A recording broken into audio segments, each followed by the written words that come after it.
Hello.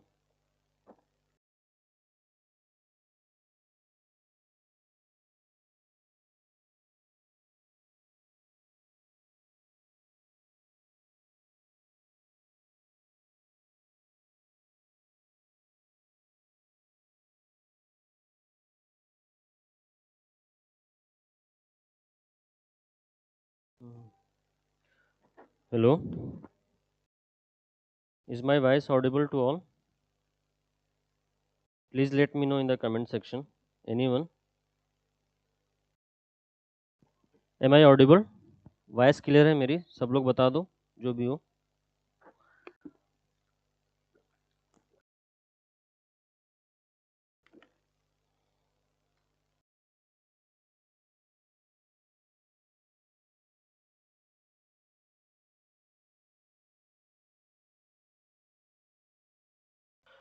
So yesterday I gave you a question which was asked by UPPSC. I think in 2016 or 2017. कि what are the difference between public administration and private administration, and are they coming closer to each other? So today we will discuss that question, how to write answer of that question, as well as at the same time we will discuss all the difference between the public administration and private administration. Okay. And in the end of this discussion, I will let you know what in how way in which manner they are coming closer to each other. That's the second part of the question. Okay. So let me tell you one thing very clearly, that if you want to write the difference between any two entity or any two topic, then first don't just jump to the difference. Try to think in the terms of dimensions. You what dimensions are you going to use in the difference? In that way you will be able to recall more number of dimensions and you won't miss any point.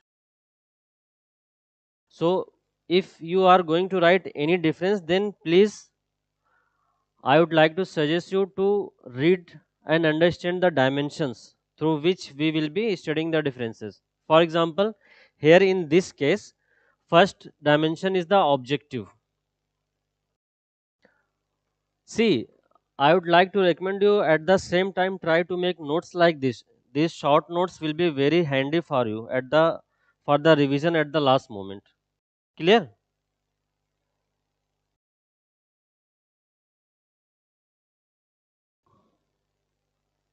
So, what is the objective of public administration? Is it profit or welfare of the people?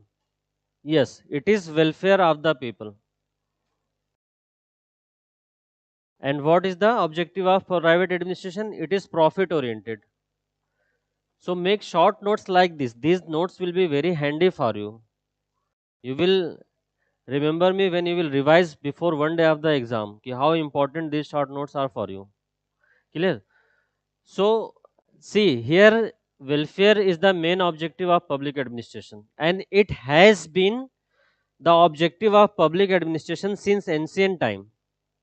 It is not just after the Wilson gave the concept of public administration as a separate discipline. Clear? You can highlight here that even Kautilya, even Kautilya in Arthashastra also mentioned that the welfare should be the objective of the state. Clear? He says that subject of happiness of king lies in the happiness of his subject. So objective of public administration was welfare of the people since ancient time, since it even before it became a separate discipline, when it was practiced as an activity. Clear? And what is the objective of private administration? It is mainly focused on the profit. It will try to maximize the profit as much as it can. Clear? Now come to the second dimension, and that is function. What are the functions performed by public administration as well as private administration? Clear? So dimension of function of public administration is, it is multi-dimensional, isn't it? it is multidimensional, and it is unidimensional. How it is multidimensional? For example, you can take the example of district collector. Clear? He is performing all the functions from law and order to revenue generation to disaster management. So this function of public administration is multidimensional. Whereas in case of private administration, it will be unidimensional. For example, Geo, it is providing mobile network. Clear? Yeah, it is dealing with the communication only and no other function. So their dimension are unidimensional, their function, and their function are multidimensional. Clear? And another thing is they deal with the multi group. Deal with the multi group. For example, they deal with the SC, ST, OBC, clear? Minorities, women, and other persons also. Clear? And their group is homogeneous. They deal with the homogeneous groups. Clear? Now come to the next dimension, and that is externalities. Now first understand the meaning of externalities. Externalities means consequence of any action. Consequence of any action. It might be positive or it might be negative. So public administration will deal with the externalities of any action. Clear? For example, they will consider it and they will not consider. They will not consider. For example, if government is building a dam, clear? Then government will consider the about the displacement of the people. Government will try to rehabilitate those people. Clear? But here in the private sector, they do not consider the externalities. For example, any fertilizer company will not consider about the externalities in that area. What will be the consequence of that fertilizer company in that area? Private organization will not consider that. Clear? Now come to the next dimension, and that is political context.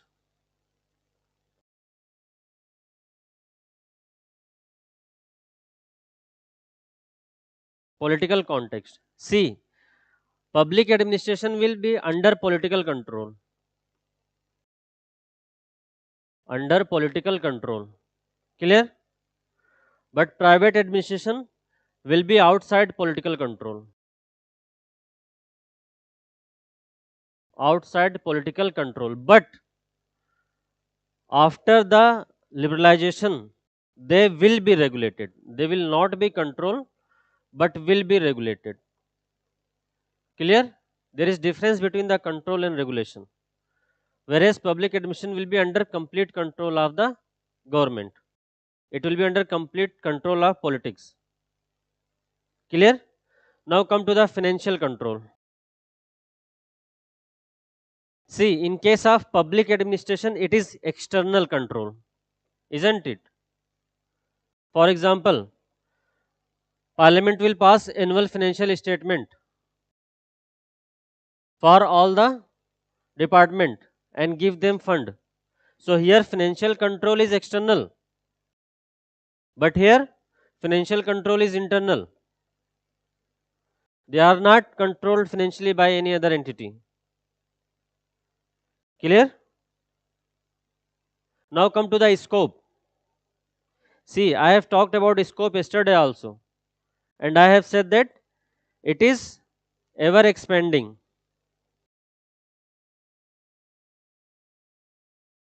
It is ever expanding. Clear? Also, it is affecting large number of people, affecting large people. Even every person is affected by the public administration. Clear? Every person will be affected by the public administration. Whereas the scope of private administration will be limited, isn't it? It might be possible that few person will be affected, or a large number of people will not be affected by any private company. But almost every person will be affected by the public administration. Clear?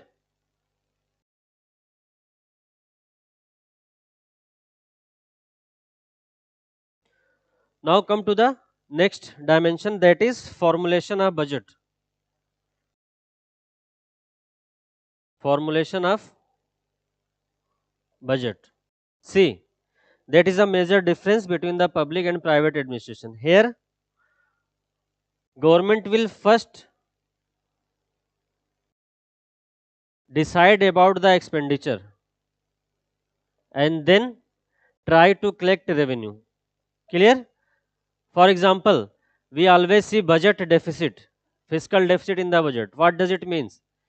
It means that government or private public administration, public organization first deals with the expenditure, then they try to collect revenue according to that. Whereas in case of private administration, they first decide about their revenue. Clear?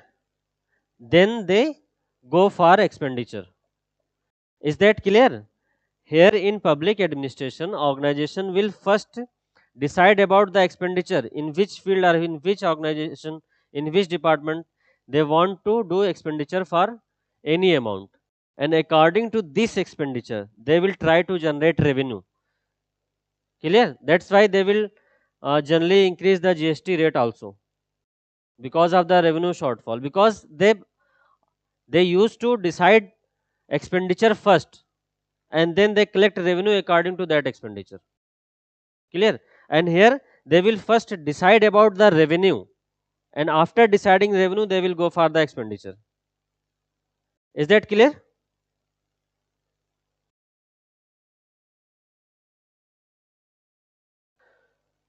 Now come to the next dimension, that is anonymity. Anonymity. See, if you are going to become a civil servant, then it will be a foundational value for you to be anonymous, to work behind the curtain. Anonymity means to work behind the curtain and do not seek any publicity, whether from the media or any other sources. Bureaucrats are supposed to work behind the curtain. Clear? So, in public administration, there will be anonymity. But in case of private administration, anonymity is not required. Is that clear? So, these are the few differences between the public administration and the private administration. Make short notes simultaneously. That will be very fruitful for you. Clear? But there are also some similarities. There are also some similarities. And see, there are few thinkers like Henry Fayol and MP Follett. Fayol and Follett. You might have heard the name of Henry Fayol and Follett. Clear? They say that there is no difference. These thinkers say that there is no difference between the public administration and private administration, and both are same. Both have similarity. For example, they said that managerial technique like planning, organizing, coordinating is same for all. Planning, organizing, staffing is same for both public administration and private administration. Both use these managerial techniques. planning, organizing, staffing, coordinating, clear, controlling. These are the same for both the organization. Public and private both use these managerial techniques. Clear? And second is scalar chain. That is also in your syllabus. Scalar chain, or you can call it hierarchy. Scalar chain is also known as hierarchy. Clear? So there is scalar chain and hierarchy in the both the organization. For example, in any private organization, there will be chairman, then CEO, then other employees. Clear? There will be a hierarchy. At the top level, there will be chairman. Clear? Then CEO, then director, and after that other employees. So there is hierarchy in the private organization also, as well as there is hierarchy in the public organization also. For example, first there will be a DM, then there will be ADM, and then there will be HDM. So hierarchy or scalar chain is common for both the organization, public administration as well as private administration. Clear?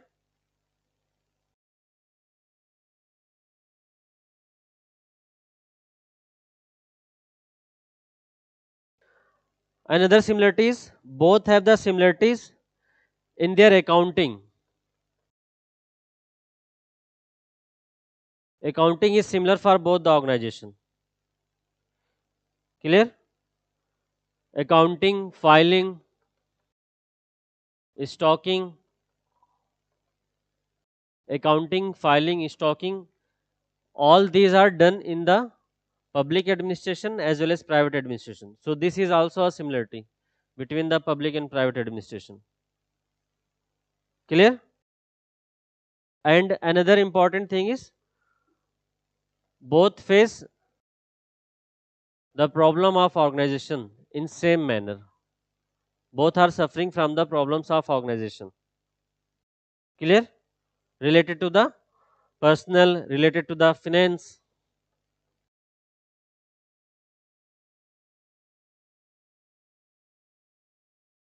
Clear? Problem of personal and problem of finance will be both in the public organization as well as private organization. And one more important thing, both are adopting practices of each other. Both are adopting practices of each other. See, this is also answer of our second part. Are they coming closer to each other? So we can say that yes, they are coming closer to each other because they are adopting the practices of each other. Public administration is adopting practice of private administration, and private administration is adopting practice of public administration. And see how you will have to write and explain in the answer. For example, you might have heard about the CSR, corporate social responsibility. Corporate social responsibility. The motive of corporate social responsibility is welfare of citizen. Welfare of citizen. And CSR is done by private sector. Done by private sector. Clear?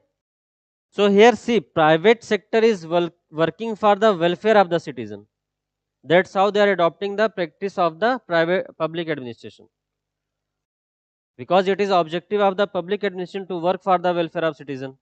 But here through CSR, through corporate social responsibility, private sector is performing the welfare function for the citizen. Is that clear? Now come to the private public sector. You might have heard about the NPM. NPM. It is new public management. I will deal it separately. But as of now, try to understand that NPM is the techniques of private sector adopted by the public sector to enhance its efficiency. Techniques of private sector adopted by public sector to enhance its efficiency. To see how public sector is adopting the technique of private sector to enhance its efficiency. Like public sector is also adopting for the downsizing, for the cost cutting, for the incentivization, for the performance evaluation, for the performance based incentives. So these sectors, these techniques of private sector are now being adopted by the public sector to enhance the efficiency of public sector enterprises. Clear? So finally we can say that in the conclusion, both are coming closer to each other in the form of PPP, public private partnership. Public private partnership. See, public sector is known for the equity and effectiveness, and private sector is known for the economy and efficiency. Clear? So, by adopting PPP model, public private partnership model, now it is being tried to ensure the 4 E's of administration in every organization. These are 4 E's of administration. 4 E's of administration. So with the help of PPP, government and private sector both are coming together to achieve the 4 E's of administration. That is equity and effectiveness through the public sector, economy and efficiency through the private sector. Here by economy we mean to reduce the wasteful expenditure. Clear? Here by economy we mean to reduce the wasteful expenditure. See, if you want to ask any question, you can directly message me at my personal number. If you know my personal number, clear? And if you don't want to message me personally, then you can ask in the comment section. Yes.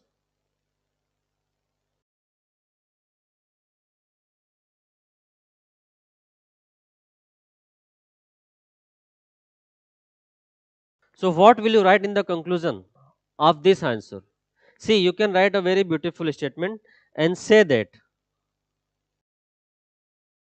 both public administration and private administration, both public administration and private administration are two species of same genus. Two species of same genus but having distinct characters.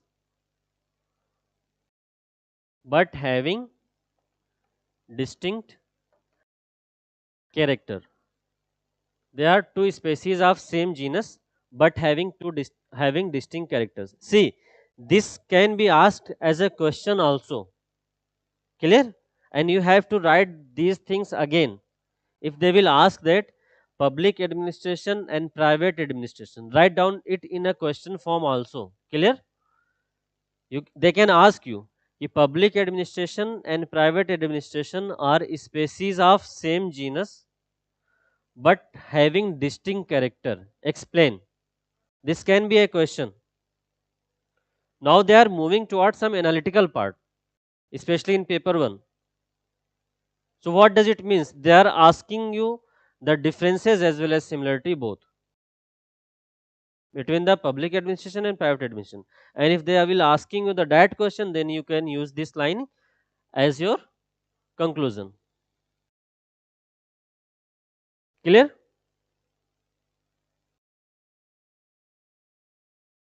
Yes, asked in yeah, maybe it asked in 2007 and it has been also asked in 2016 or 17. I am not able to recall. So please go through the previous year's questions also. Yeah, asked in UPSC in 2007. That's right. So they can repeat this question again because now they are moving towards some analytical part. So they will give you question like this. and you won't get any idea how to write. So that's why this class is important. That will be my focus to teach you how to deal such questions, question based on the statements. Clear? Now come to the role of public administration. This is the pet question of UPPSC. They are asking this question again and again. Role of public administration.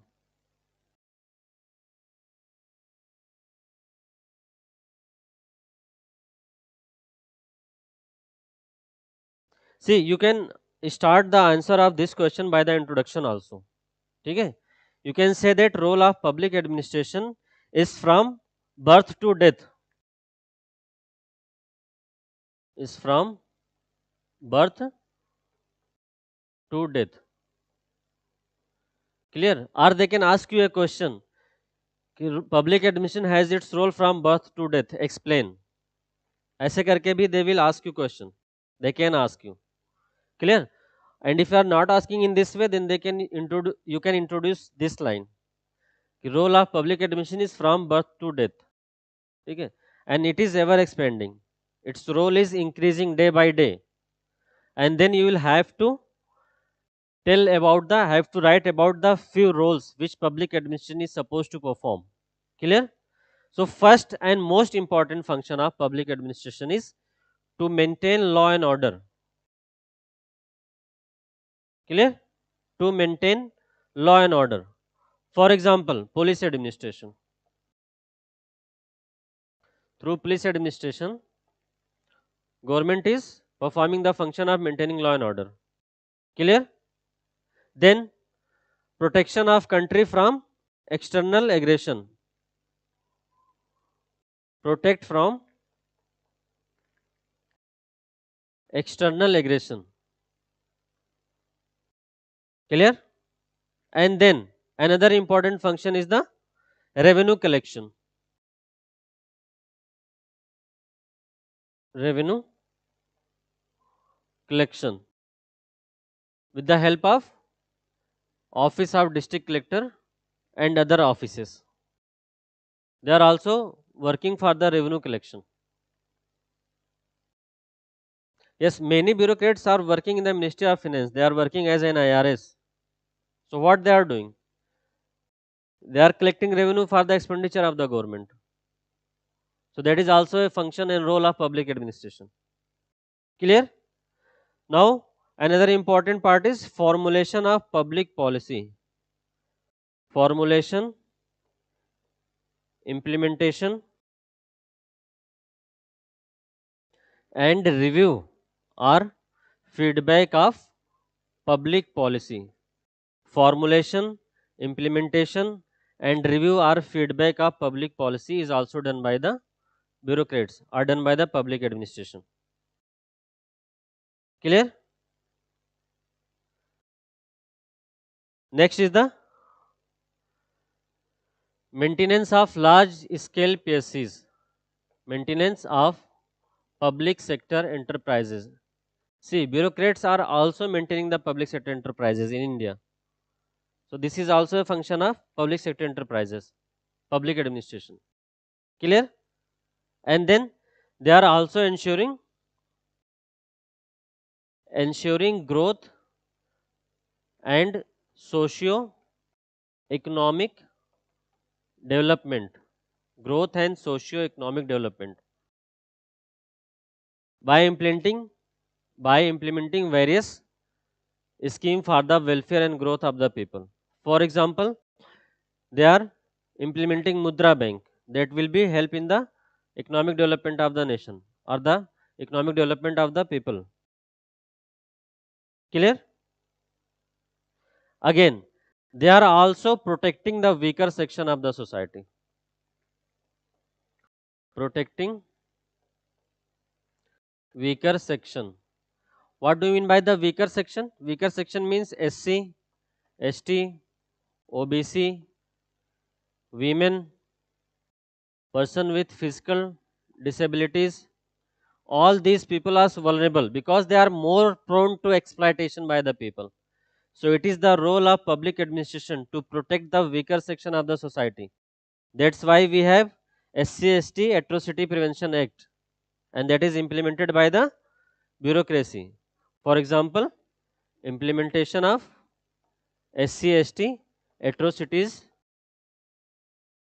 Prevention Act. Clear? And this is implemented by the bureaucracy. Means public administration is also protecting the weaker section of the society. Clear? Also, they are taking decision for the allocation of resources.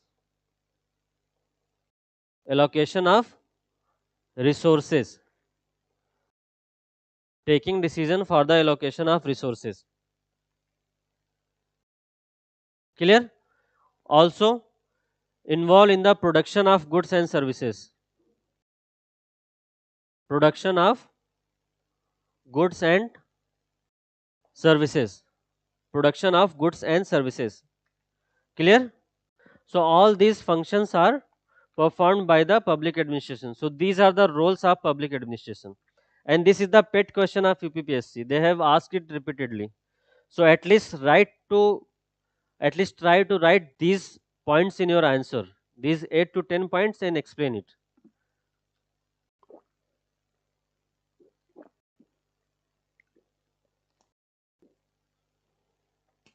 Clear?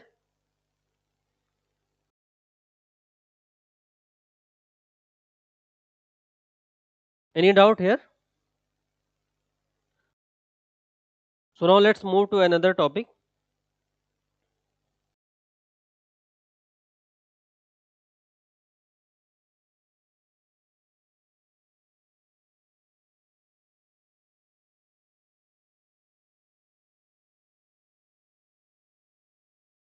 See, there was a question in 2019. They have asked a question.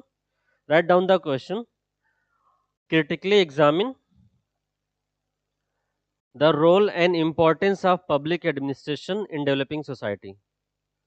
Critically examine the role and importance of public administration in developing society.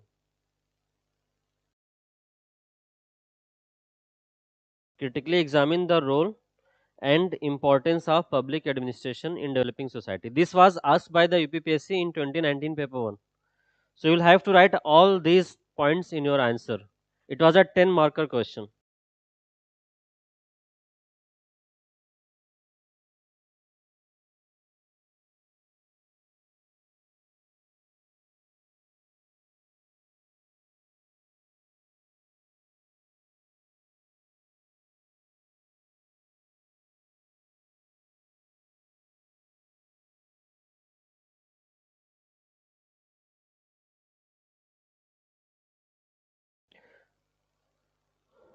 Now we will be moving towards another topic, that is evolution of discipline of public administration.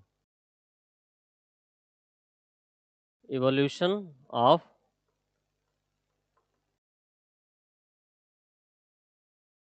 discipline of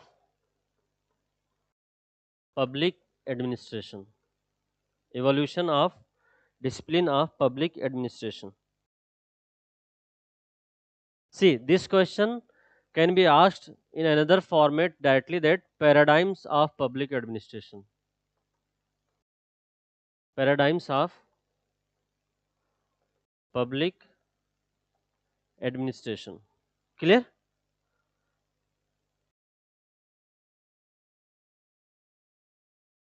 See, here I am going to discuss about the discipline of public administration. See, PUBED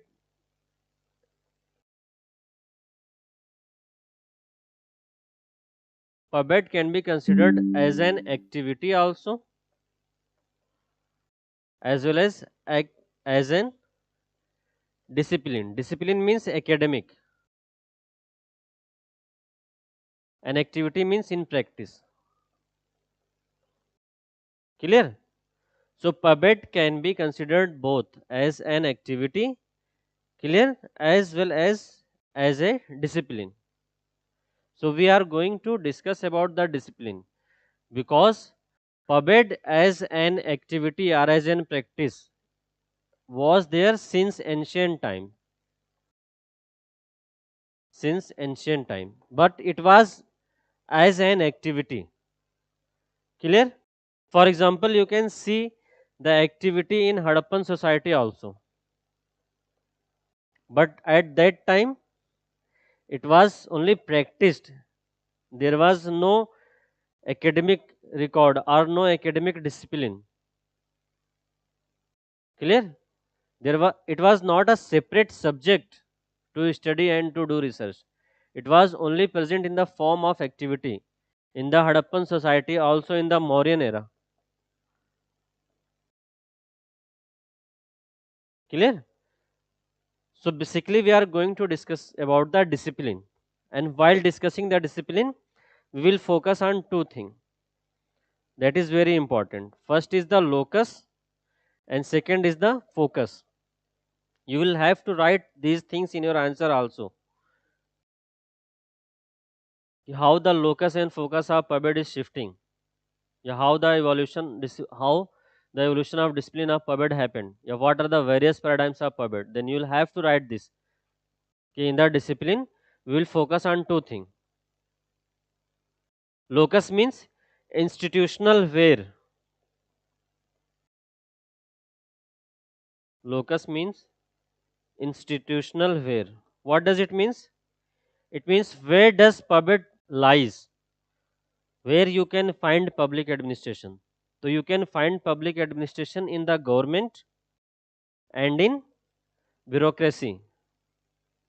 Clear? In government and in bureaucracy. And what do we mean by the focus? By focus we mean theories. By focus we mean theories and principles of public administration. Theories and principles of public administration. Clear? So I have told that ki PubEd was there in the ancient society also, but it was only as an activity. A separate discipline of PubEd was started by Woodrow Wilson. PubEd as a separate discipline started by Woodrow Wilson. Woodrow Wilson. That's why we called Woodrow Wilson as father of public administration. Father of public administration. Clear?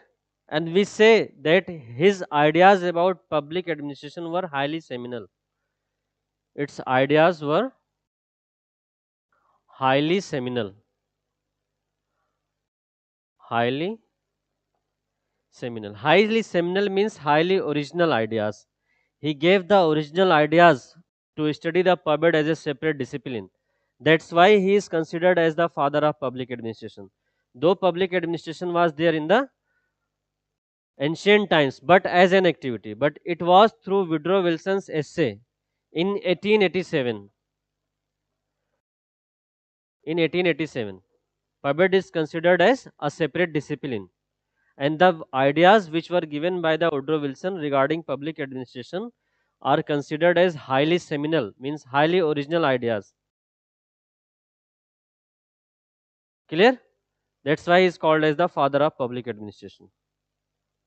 So public administration as a separate discipline started from the 1887. Clear? With the essay of the Woodrow Wilson. Clear?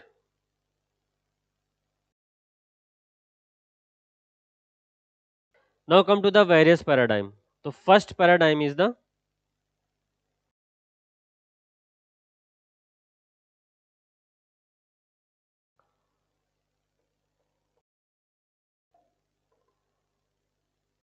paradigm 1, that is politics administration dichotomy. Politics administration dichotomy. Clear? And in 2019 they asked a question. I think it was 2019 or 2020, I am not sure. But you can write down the question which UPPSC asked. It was in 2019. Write down the question. Politics and administration are closely related with each other. Politics and administration are closely related with each other, yet they are different. Politics and administration are closely related with each other, yet they are different. Examine the statement in detail. Examine the statement in detail. This question was asked by the UPPSC in its 2019 paper 1. Clear? So here you will have to understand about the politics administration dichotomy. Politics administration dichotomy means politics and administration both are separate and different from each other. That's what the question was. So Woodrow Wilson gave the idea of politics administration dichotomy.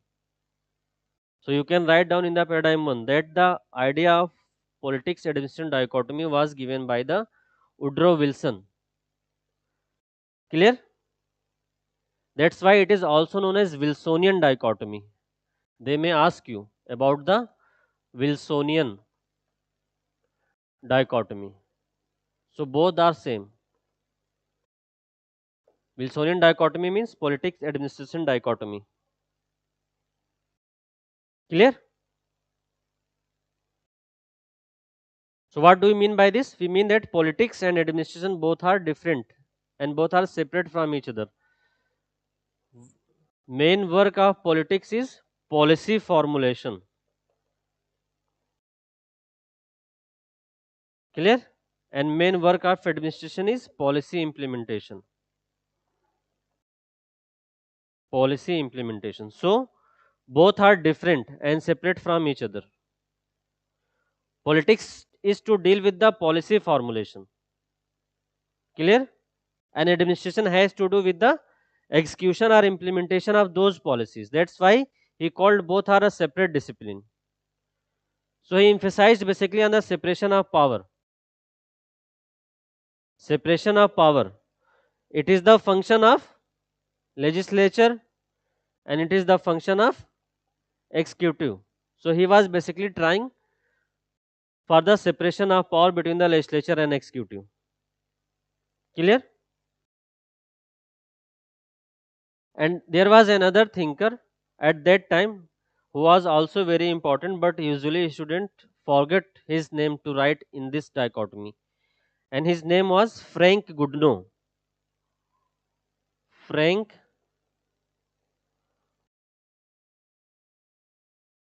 Goodnow.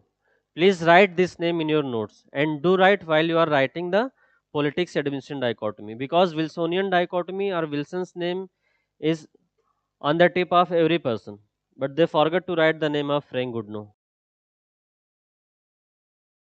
Clear?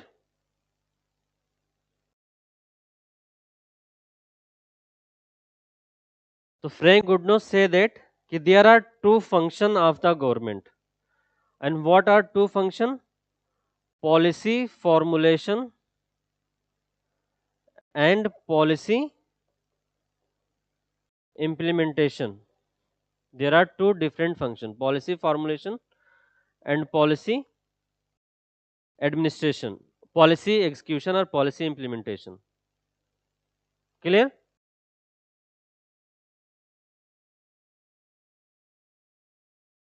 And these two functions should be performed by two different entities. That was said by the Frank Goodnow. So in politics administration dichotomy, you can write this that politics and administration both are separate discipline, different and separate from each other, because politics deals with the policy formulation and administration deal with the policy implementation. Clear? So puppets should be a separate discipline from the politics. I will come to the other part of that question also. But before that, let's move to the paradigm 2.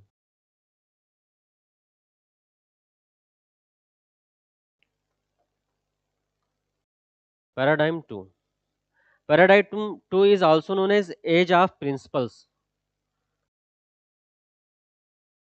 Age of principles. Paradigm 2 is also known as age of principles. Clear? Or era of orthodoxy. Era of orthodoxy. What do you mean by this? In this era, or in this paradigm, or in this age, there was a search for universal theory. Search for universal theory. What do you mean by the universal theory? Universal theory means any theory who is applicable to all the person all the time. Clear? It is also called as classical theory. So in paradigm 2, which is also known as age of principles or era of orthodoxy, there was a search for the universal theory of public administration. Means those theories and those principles who are universally applicable to all the person, to all the place, to all the time. That's why we also called them as classical thinkers or classical theory. By classical, we mean that is all time favorite. We say na the classical music. So what do you mean by the classical music? Means evergreen music can be listened and enjoyed by all the person all the time at all the places. So that's also about the classical theory or classical thinkers. In this era, there was a search for the universal theory, and once they formulate their theory, they called that theory universal. They called that theory perfect and applicable to all. That's why they are also called as era of orthodoxy. See, what do we mean by the era of, by the meaning of orthodoxy? Meaning of orthodoxy is considering yourself perfect and not allowing any kind of change. See, there are orthodox element in every religion. Na? So what do you mean by that orthodoxy? We mean that they consider that their religion is perfect for all the people, all the person at all the time. So orthodoxy means considering yourself perfect and not allowing any change. So they try to formulate a theory and called this theory as universal theory that is applicable. They called their theory as perfect theory. That's why this is called as era of orthodoxy. They might ask you which era in public administration is called as era of orthodoxy and why. This is a probable question. Clear? So, in search of universal theory, there were many thinkers who gave their theory. You have to write the thinker's name again. For example, scientific management theory by Taylor. He gave his theory and called and said that his theory is universally applicable. Then, administrative management theory by Fowle. He also gave his theory and called it universally applicable. Clear? Then, post-corb by Gulick and Urvik. Even Gulick and Urvik said a very famous statement that they can ask you in the question also. A question can be asked that post-corb is public administration and public administration is post-corb. Explain. They can ask such questions. So it means that Gulick and Urvik gave the theory of post-corb. Post-corb means they are also asking the full name of post-corb in the interview. Planning, organizing, staffing, directing, coordinating, reporting and budgeting. Planning, organizing, staffing, directing, coordinating, reporting and budgeting. This was the theory given by the Gulick and Urvik. Gulick and Urvik. See, I am considering that you guys have already read the puppet completely and here you are for the revision purpose and content enrichment. But still, if you have any doubt regarding any term or any question, then you can ask in the message or in the comment section. Clear? If you have my personal number, then you can message me. Yes, I will respond. Why won't I respond? I am here to respond, na? Yes, I am also reading the comment from my personal messages also. See, now come to the topic again. See, they said that post corp is public administration and public administration is post corp. You can see the level of orthodoxy they have. They were considering the pubed as post corp and saying that it is universally applicable. So this era was known as era of orthodoxy as are the age of principles, because they tried to formulate universal principle which are applicable to all the person, all the place and all the time. Okay? And this era is also called as golden era of pubed. Golden era of pubed. And why golden era of pubed? Because in this era, focus was on the science of administration. Why golden era of pubed? Because the focus was on the science of administration. And what do we mean by the science of administration? They ask a question few years back कि public administration is both art and science. Explain. So you first need to understand now what is science and what is art. Clear? See, science means some universal theories and principles which are applicable to all the person, all the place at all the time. Clear? Science, here science means universal theory. Write down here, science means universal theory are the principles that are applicable to all the people, all the place, all the person, all the time. So there are few theories like planning, organizing, staffing, hierarchy, coordination. All these things are universal, na? They can be applicable everywhere. So public administration is both is science. Now come to the second part of the question. Ki how public administration is an art also. See, what do you mean by the art? Art means technique of practicing public administration. It is leadership. Public administration also depends on the style of leadership, na? For example, authoritative leadership, participative leadership. So that would be different for all the people. So art will be different. See, if you will draw a diagram of mango, you won't be draw the similar diagram. There might be few differences. So science is universally applicable, that but there may be variation in the art. So public administration is both science as well as art. And even Munich Conference third, you can conclude in this question. The conclusion of Munich Conference third, they have said that public administration is both art and science, and that was taken by the UPPSC and UPSC, and they asked this to explain. So you can conclude in this question that MBC third has said that public administration is both art and science. So now the discussion and debate of whether public administration is art or science should be finished, and focus should be on efficiency, on policy making, on implementation and other factors of public administration. Clear? Now come to the next paradigm, that is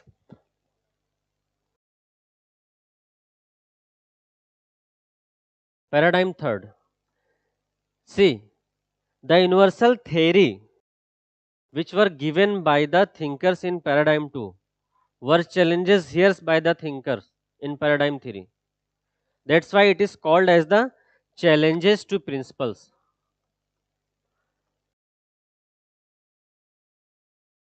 Challenges to principles.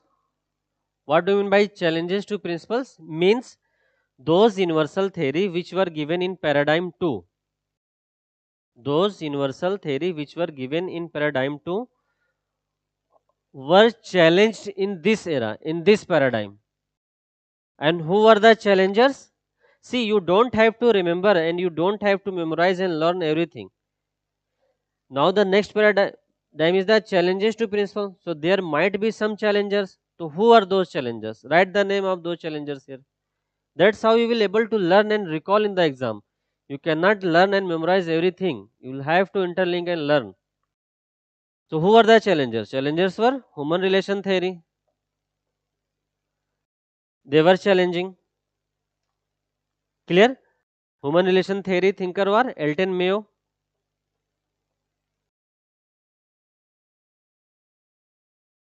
Clear? And Elton Mayo criticized that the classical thinkers have ignored the psychological factors.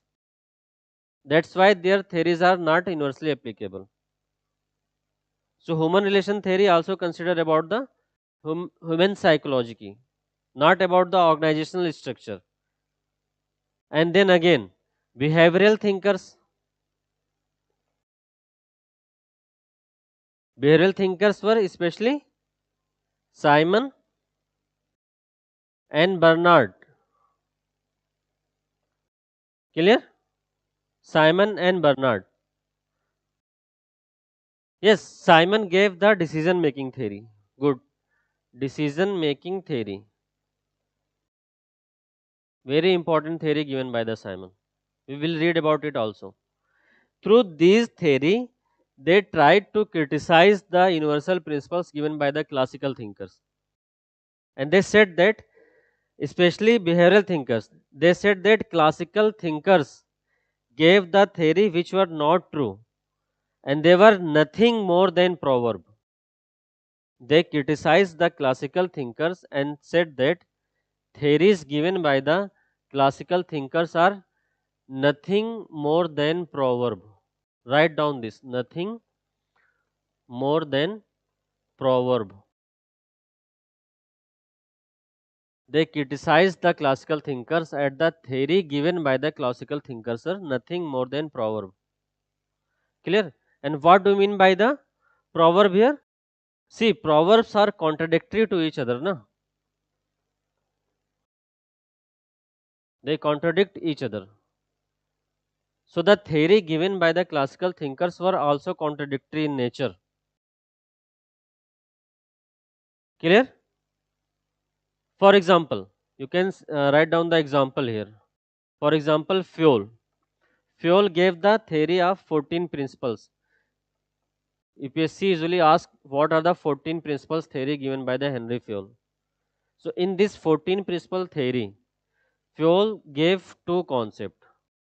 First, he said that there should be unity of command, and then he also said in the same theory that organization should promote its employee and worker to take initiative. Now tell me whether it is possible to ensure unity of command as well as initiative at the same time. Is it possible? No, because when there will be unity of command, there will be no initiative. That's why behavioral thinker criticize them that they are nothing more than a proverb. Clear? Proverb means जैसे तुम लोग अभी हिंदी पढ़ रहे होगे ना mains के लिए, हाँ, तो उसमें एक है ना ऐसे आता है आंख के अंधे नाम नयन सुख. So if you are आंख के अंधे, then how would be your नाम as नयन सुख? So you are contradicting your name and your feature. So that's the theory of classical thinkers. Clear? हाँ, हिंदी भी पढ़ो अच्छे से, ठीक है? One of the reason of my failure was ignoring the Hindi. ठीक है? I got 57 marks out of 150. Yeah, that's why I decided to leave UPPSC. No, there were other reasons also. I could have improved my Hindi. But it would be my suggestion to all of you, please don't ignore your Hindi. That is also very scoring. You can easily score 95 to 100 marks in Hindi. Clear? So now move to the next point, and the next era is the period of crisis of identity. Next paradigm is period of crisis of identity.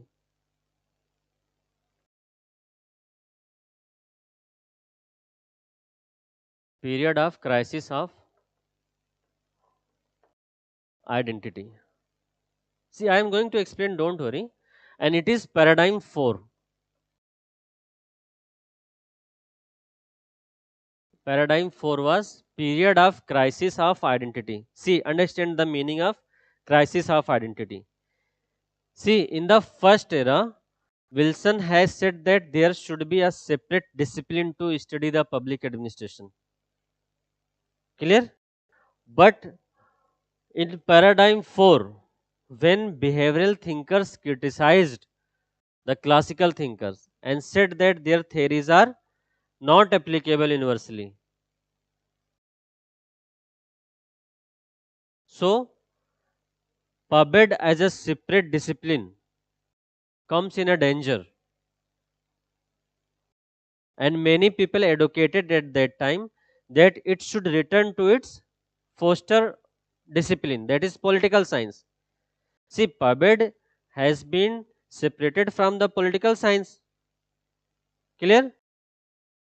Now, in this era, in paradigm 4, when human relation thinkers and behavioral thinkers criticize the universal principles given by the classical thinkers, few people suggested that PubEd should return to its parent discipline, that is political science. PubEd should return to political science. PubEd should return to political science. And PubEd as a separate discipline should be abandoned. Clear? Because there was no administration of science at that time. That's why this is called as the period of crisis of identity. Period of crisis of identity for what? For public administration, public administration as separate discipline. Now you will understand period of crisis of identity for public administration as a separate discipline. Why? Because human relation thinkers and behavioral thinkers have criticized and challenged the universal theory given by the classical thinkers. Clear? That's why this era is called as the era of crisis of identity, and it was the lowest in the evolution of public discipline.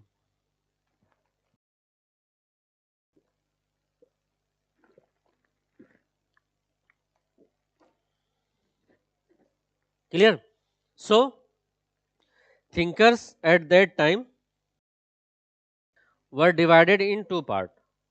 Those thinkers who went in political science and those thinkers who remain with public administration as a separate discipline. Few thinkers went in the in political science, okay, and few remain in the public administration. And even at its lowest era, at its lowest period, in this time, PubEd was enriched. Write down this: PubEd enriched by many theories. Public administration, even in this era of identity crisis, see, even in this era of identity crisis, public administration was enriched by many thinkers and many theories. For example, you have to give the examples also everywhere. For example, comparative public administration. Who gave the comparative public administration theory? Riggs. Then, new public administration. We will discuss all these things. New public administration. Clear? Development administration. Even in its lowest era, lowest period, public administration was enriched by the comparative public administration, new public administration, development administration, etc. Clear?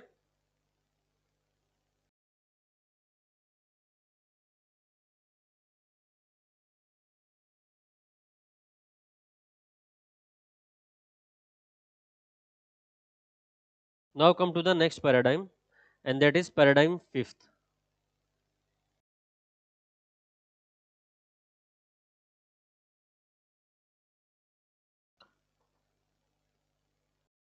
Paradigm fifth. That is public policy approach.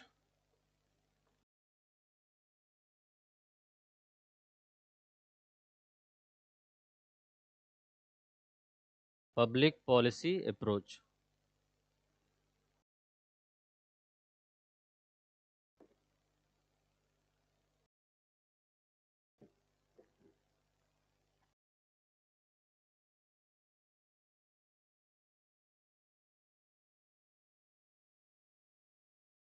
See, here the main focus of public administration was reinventing the government. Reinventing the government. What do you mean by the reinventing the government?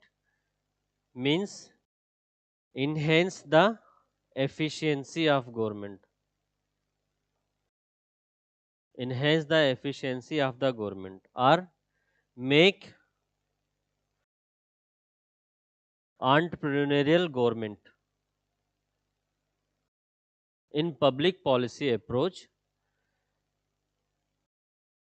it was mainly focused to increase the efficiency of the government. Clear? It was focused on reinventing the government. The government or the public organization or the public administration which was lost after the era of crisis. In this era, there was reinvention of the government by focusing on the increasing the efficiency of the government and making the government entrepreneurial.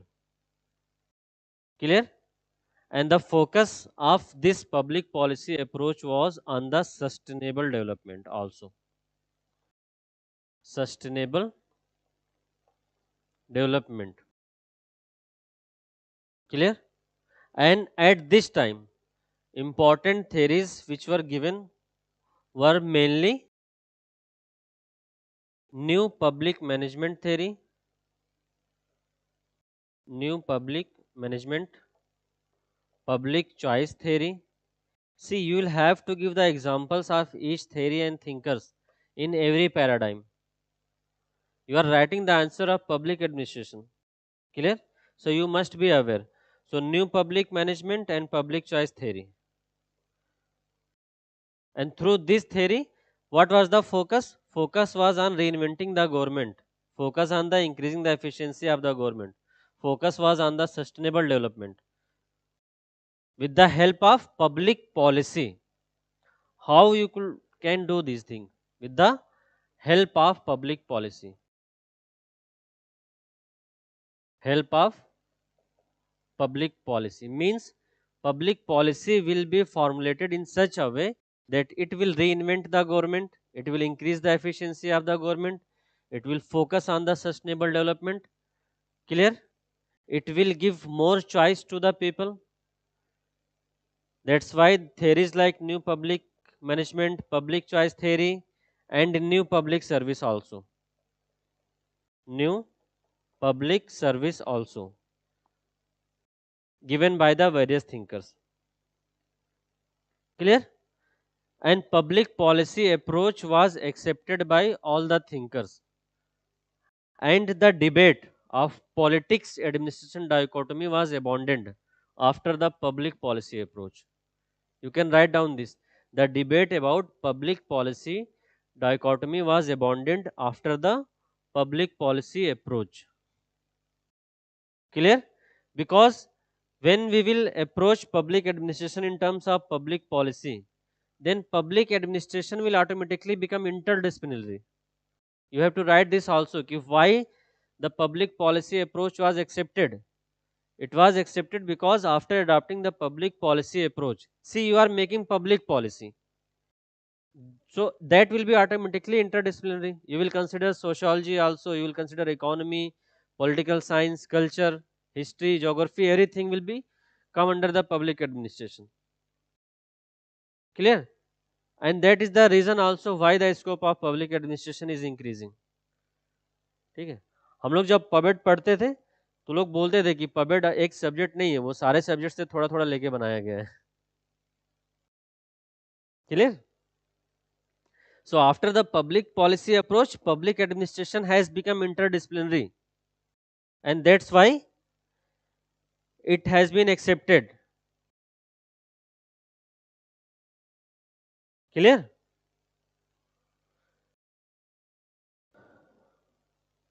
Now come to that question again, which I told initially before starting this. कि politics and administration are the different and same both. Means there will be politics administration dichotomy as well as there will be no dichotomy. So you will have to give, you know about the politics administration dichotomy. You can also draw a table to understand what is the politics and administration. Clear? See, politics deals with the formulation of policy, administration deals with the implementation of policy. Clear?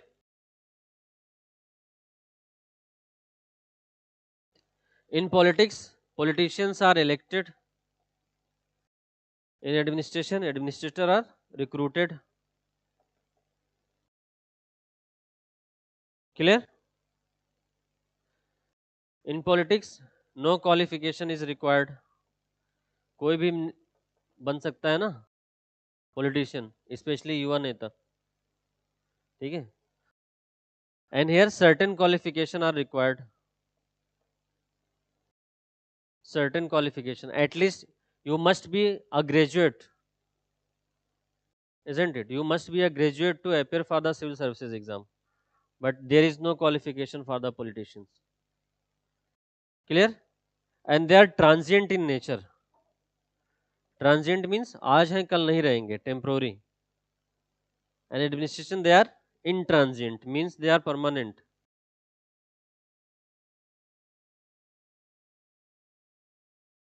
Clear? So write down this difference also to make your concept very clear. And see, also you can use few diagram in this question. ठीक है?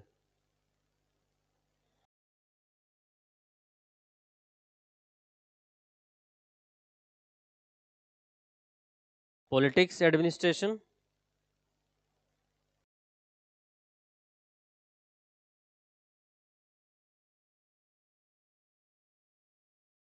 See, politician deals with values and administration deals with facts.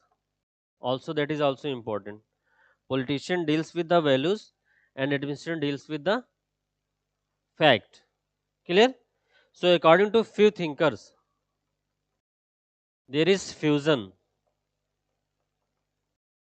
There is fusion between politics and administration. Clear? For example, Gulick and Urvik. Gulick and Urvik says that there is fusion between the politics and administration. Whereas Wilson said that there is dichotomy, means separation. Who said that? Wilson. So you can draw diagrams like this in the exam to fetch more marks. Clear?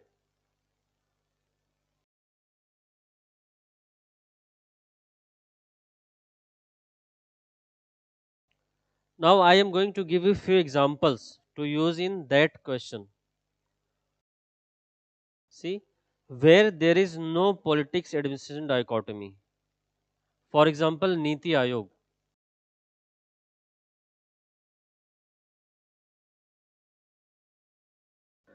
Is there dichotomy?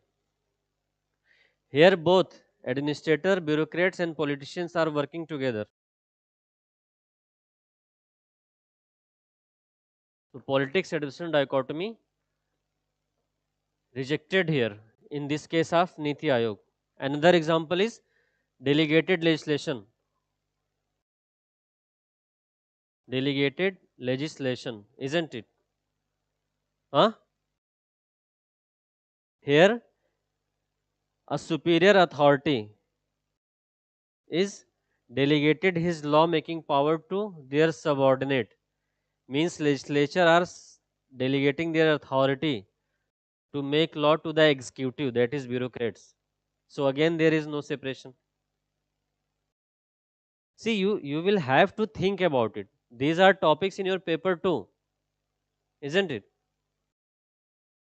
You have to think and apply the examples from paper 2 in paper 1 and from paper 1 to paper 2. Yes, that's what I am trying to do. ये class उसी लिए तो है बच्चा, यही तो सिखाना है. हाँ, बट अननेसेसरी इंटरलिंकेज भी नहीं करना है हर चीज में. Where it is necessary you will have to write. ठीक है.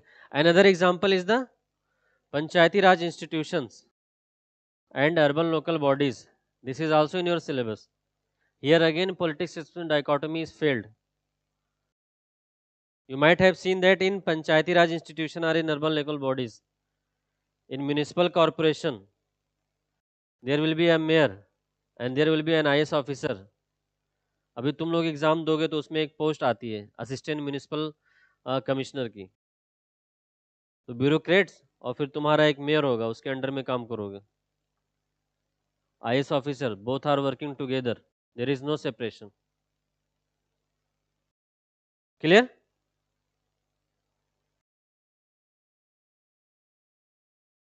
So in practice there is no dichotomy.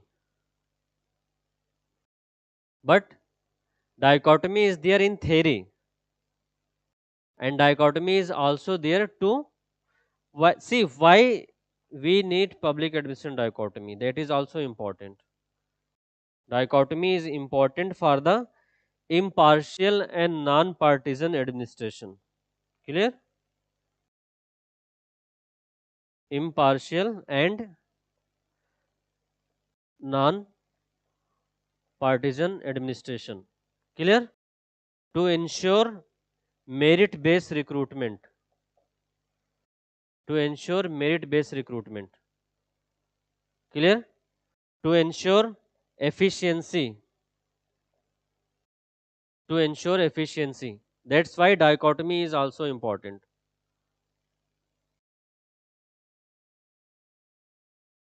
Clear?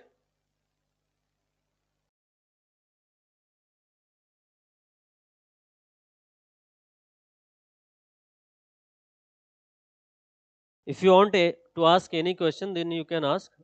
From tomorrow, we will move to the thinkers part. Okay. So first I will cover Wilson. Clear?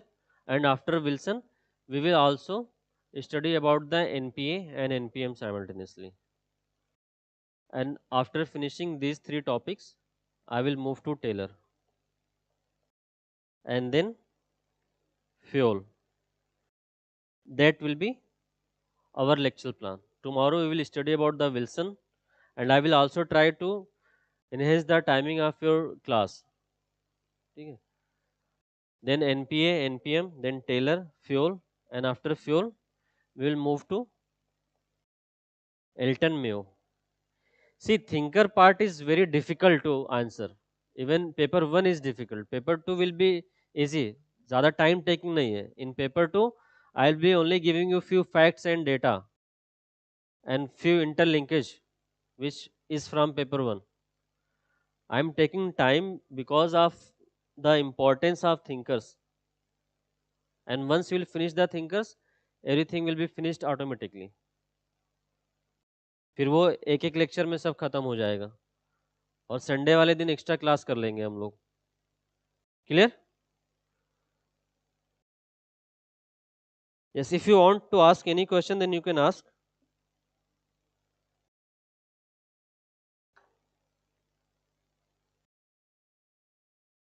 Yes, I am also discussing the UPSC previous year's questions. And if you want to discuss me any specific question, then you can text me personally.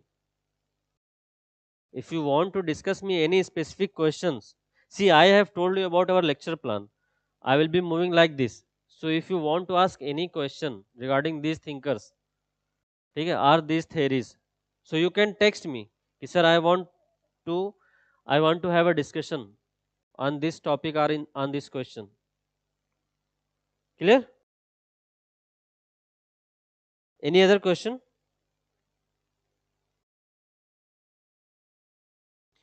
See, I am leaving the class now and we will meet tomorrow at 4 p.m.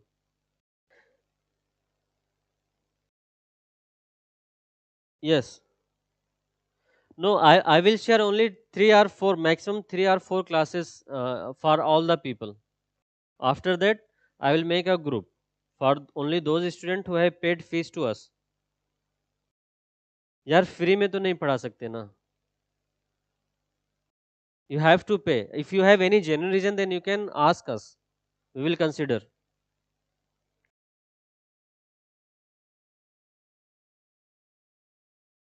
Clear?